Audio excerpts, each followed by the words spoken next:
Hey everybody, it's Jennifer. And it's Sue.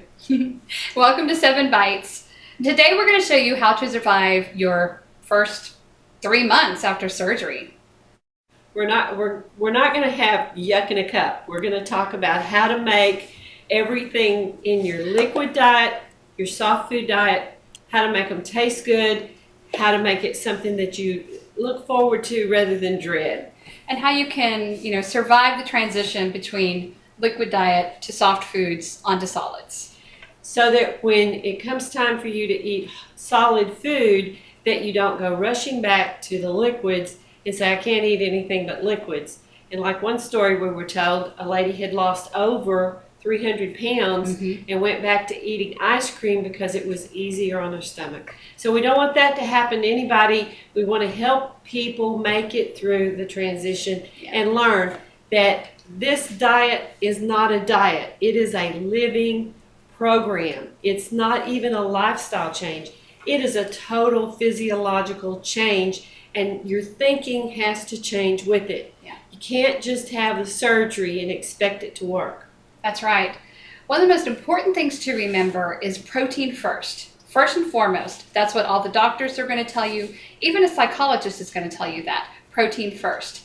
So that's what we're going to start with today, is talking about the protein and how you can get it in after the first week. So many of us were on prepared liquid protein packets that the doctor's office sold us. And I didn't have any of those to show today. Most of you have had the surgery, know what I'm talking about. Yuck-in-a-Cup. Yeah, Yuck-in-a-Cup is definitely a good... They were gross. So nasty. And my loving, sweet husband of 43 years went on the program with me so I wouldn't have to suffer through it alone. And, it worked for him. He took off 36 pounds. He hasn't been as solid with everything else that we have had to be. But the thing is, it works. And having someone go on it with you is a boost that you can never do without. You need somebody to support you. If you're not involved with a support group, you need to find a support group the day after you come home from your surgery. Even if you go to Mexico to have the surgery done, find a support group. They'll welcome you with open arms. So how did you make the protein palatable, Mom? Well, sometimes it was a little tricky. I have one here that is unflavored, and this is another Yuck-in-a-Cup. It's just a whey protein. Now, I could not tolerate soy protein in the beginning, and I could only take whey before the surgery. After the surgery, I couldn't tolerate any of these drinks. I couldn't either. But there are lots of people that can't. Right. There's lots of people that can, and you become dependent on it because you think, well, I've got to get in my 60 grams of protein a day. Well, in reality, you're getting a lot of other stuff too that your body metabolizes differently from when you eat real food.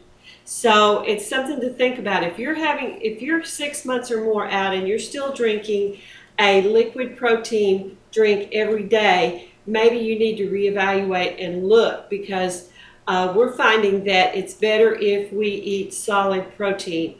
Fish, chicken, beef, pork, something that you have to chew so that you get the chew factor and you get the full factor. To make this protein taste a little better, we have almond extract. We have, this one's mint. If anybody wants to try that, that was a little different. If you like chocolate though, the mint and the chocolate was actually really good.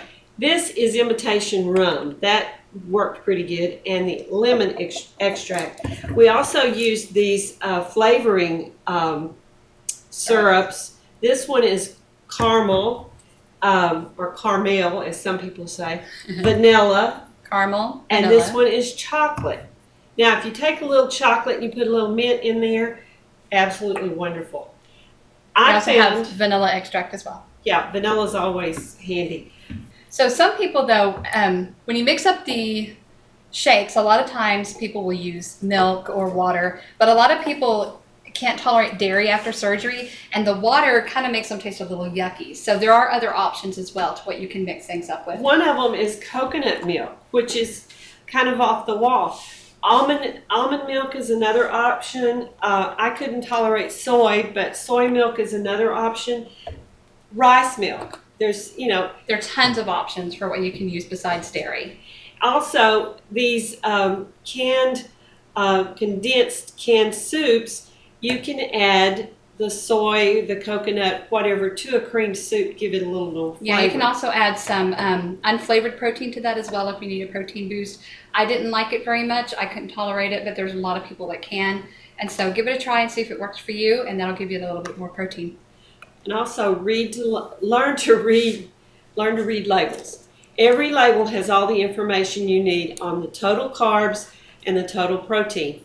The first couple of weeks when you're on pure liquids, you're going to be straining out the solids out of these condensed soups.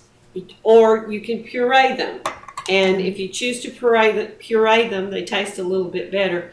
Most of you recognize all the kinds of cream soups.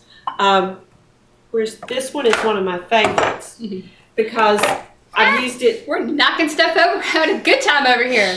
And we haven't even been drinking, folks. So. We haven't even had our adult beverage for the afternoon. I'll just leave it. Yeah. So yeah, this one right here, cream of shrimp, is one of my absolute favorites to die for. When you make the transition into soft foods, you can actually make some grits and you can add some cream of shrimp soup to that, and you got a delicious version of shrimp and grits that is just really good when you're craving that. Later on, you can add the shrimp to it, and you've created your own little new dish. Some of these are pretty natural things that you may have in your cabinet already. I would puree these because of the clams. You just need to think before you try eating them, especially when you're in that first 2 weeks out after surgery. Now, when you're starting to make the transition into soft foods, you start to get a little more variety back in your diet. You're going to be able to eat more things such as refried beans, which I have right here. And so what you're going to want to do is just take a can of refried beans, add some chicken stock to it, just mix it up, and it's absolutely wonderful. This is actually the very first soft food I had after liquid diet phase was refried beans, and it tasted like manna from heaven, let me tell you. And I found something new this week, which I thought was just ecstatic to find. These are flavored broths. And you can add, if you add this tortilla broth to those refried beans. Oh. Forget about it, man. You know what? If we had had these flavored broths a year ago, our lives would have been a whole lot easier. No kidding. You wouldn't need us now, seriously. So, you would just be able to turn off YouTube right now and just go do whatever. But yeah. There's lots of new products out there. Just keep your eyes open. And once you move into soft foods, some options that you're going to have, again, you can do the soup if you're in a pinch. Of course, making things from scratch, making things homemade is always going to be best, always.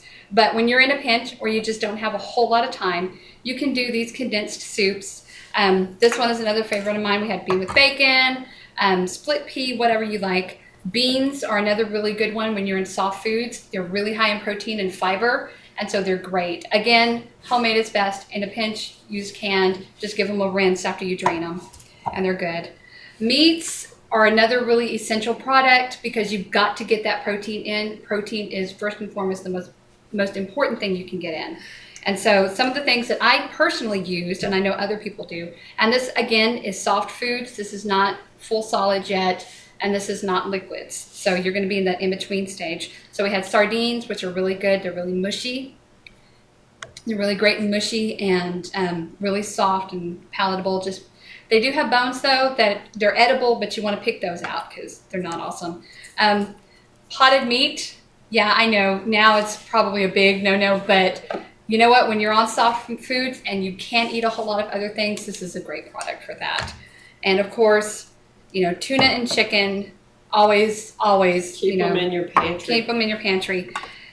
Soups, again, lots of different soups, stews, that kind of thing that you can use.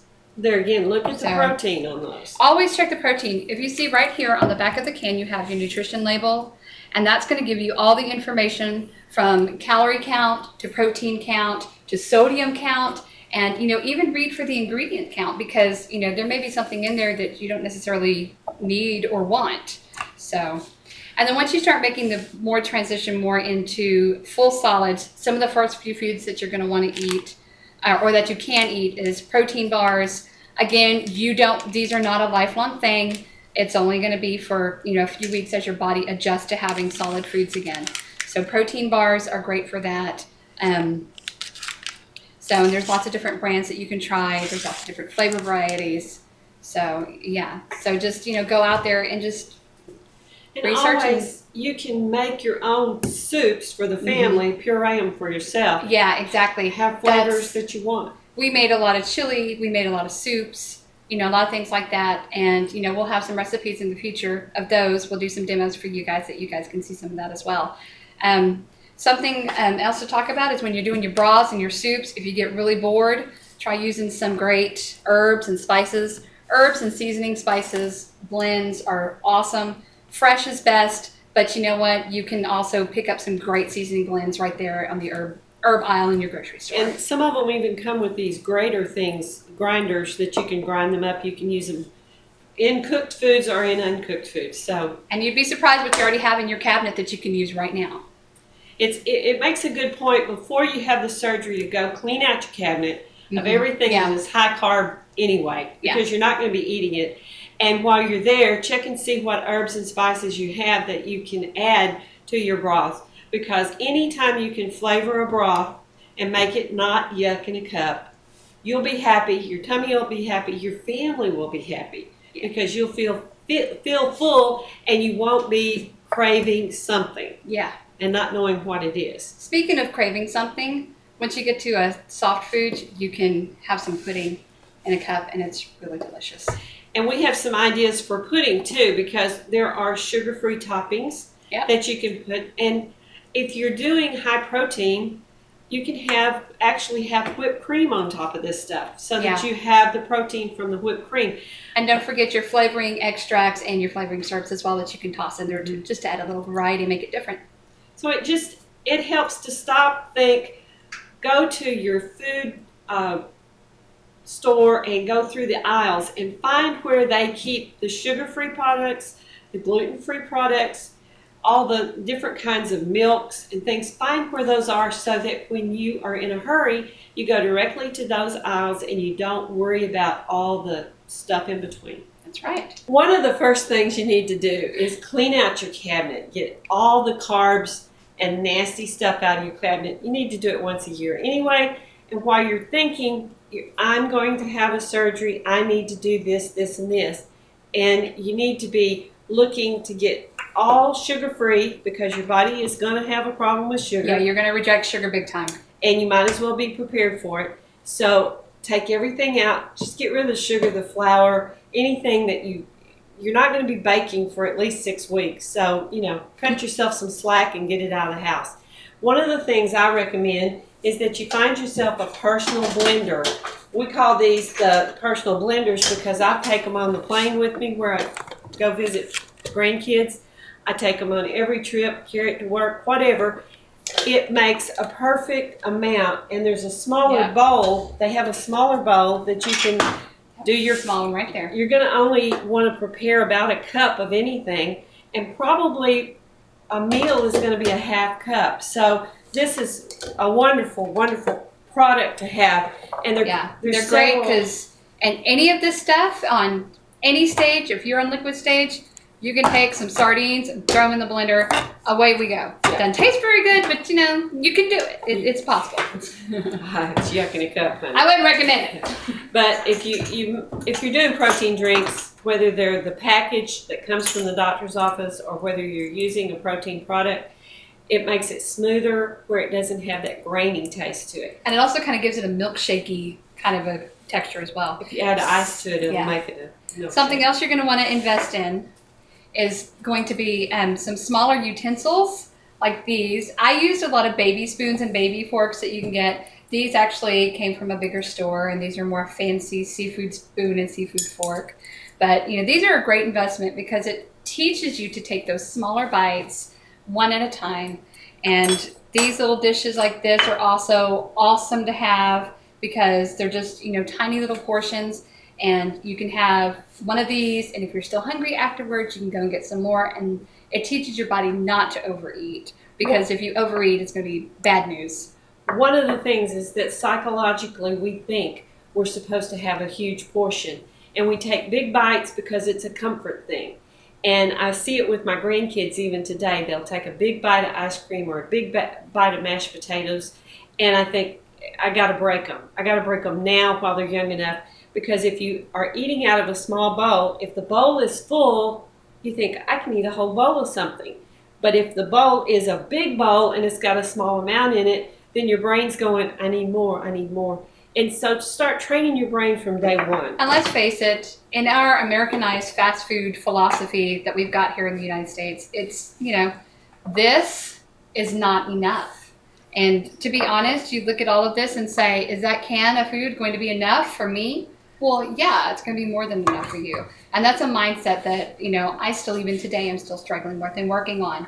So, and by the way, for those of you that are watching this show that have not had weight loss surgery, thanks for joining us. And you can try these tricks too. Try eating your ice cream in a little bowl. Try eating your soup or your casserole in just a little one serving size thing, and see, it just might make all the difference for you as well.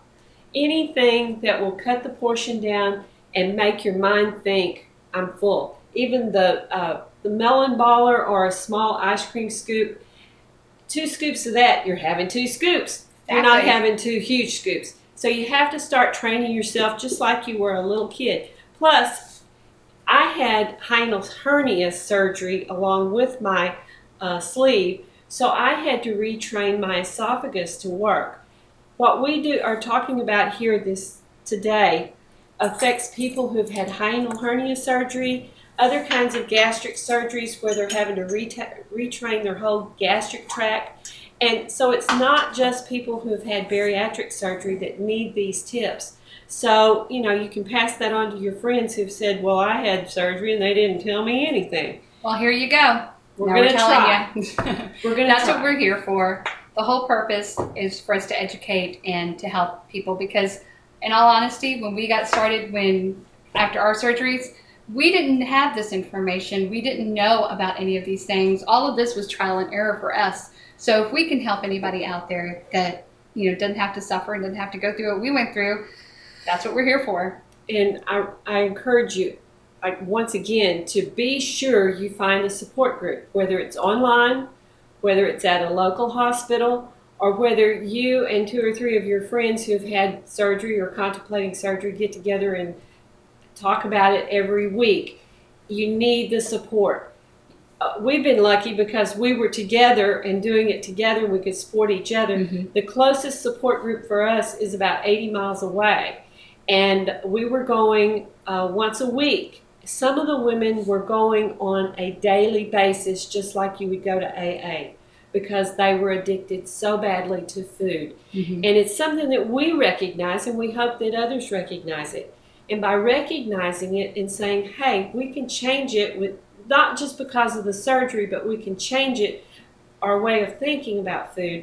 And that's what we're going to do, is try to help you change your way of thinking and give some ideas. And hopefully we'll have a lot of fun with this. Yeah. So thank you guys so much for joining us today. We hope that you got a lot of information, and we hope that we didn't overwhelm you with everything. And remember, if you have any questions or comments or whatever, you can leave them down in the comments section. And don't forget to like our page and subscribe to our page so you can catch up on our videos. We'll have one a week, and hopefully in the future we will have lots of recipes and lots of fun for you. And remember, anything that you saw here, we can also put on our blog. We will also put on our blog, and we'll leave that link down in the comment section below as well. So again, thank you guys so much for joining us. We hope that you got a lot of information. Y'all have fun with changing the Yuck-in-a-Cup. No more Yuck-in-a-Cup. No more Yuck-in-a-Cup.